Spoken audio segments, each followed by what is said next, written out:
안녕하세요. 닥터강 입시연구소의 강인규 입시연구소장입니다. 오늘은 동아리에 대한 이야기를 해보려고 합니다.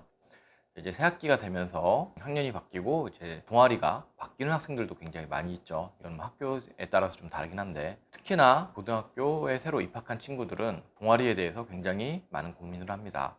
어떤 동아리에 들어가야 될지, 그리고 또 원한다고 해서 동아리에 다 들어갈 수 있는 게 아니죠. 학교에 따라서는 동아리 부원을 뽑는 과정을 좀 진지하게 하는 학교도 있지만, 또 일반고 같은 경우에는 그냥 가위바위보를 한다든지 재입복귀를 한다든지 이런 경우도 굉장히 많습니다.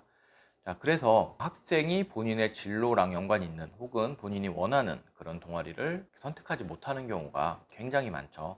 실제로 이제 학교마다 상위권 학생들이 선택하는 동아리가 따로 존재하는 그런 부분도 좀 있고요. 그리고 그 동아리에 들어가야 선후배 관계에서도 좀 더 득을 보고 이런 것들이 있습니다.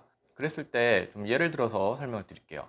나는 기계공학과가 목표인데 영어 동아리에 들어갈 수밖에 없는 상황이었다. 담임선생님이 영어 선생님이어서 혹은 나는 문과인데 복지 관련된 과를 가고 싶은데 수학 활동을 하는 동아리에 들어갔다.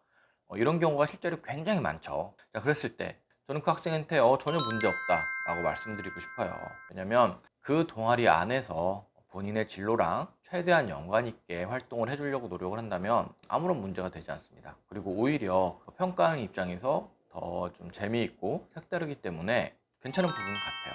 자, 이렇게 자신 있게 말씀드리는 이유는 매년 굉장히 많은 비율의 학생들이 이런 문제를 가지고 오고요. 특히나 이제 상위권 학생 중에도 이런 고민을 안고 오는 친구들이 많아요.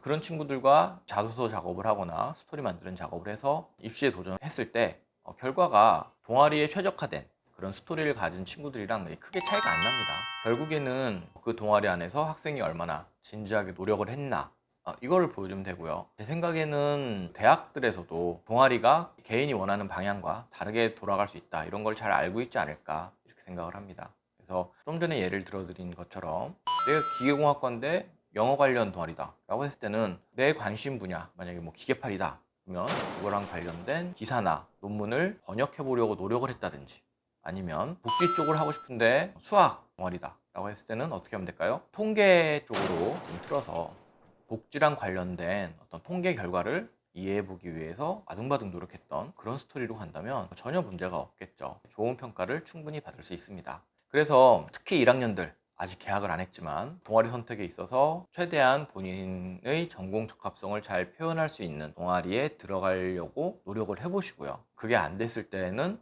크게 상심할 필요는 없습니다. 추후의 노력으로 충분히 불리한 포인트를 커버할 수 있다는 거 생각해 주시고 너무 실망하시지 않았으면 좋겠습니다. 자, 이번 영상은 여기까지고요. 또 찾아뵙도록 하겠습니다. 가인규였습니다.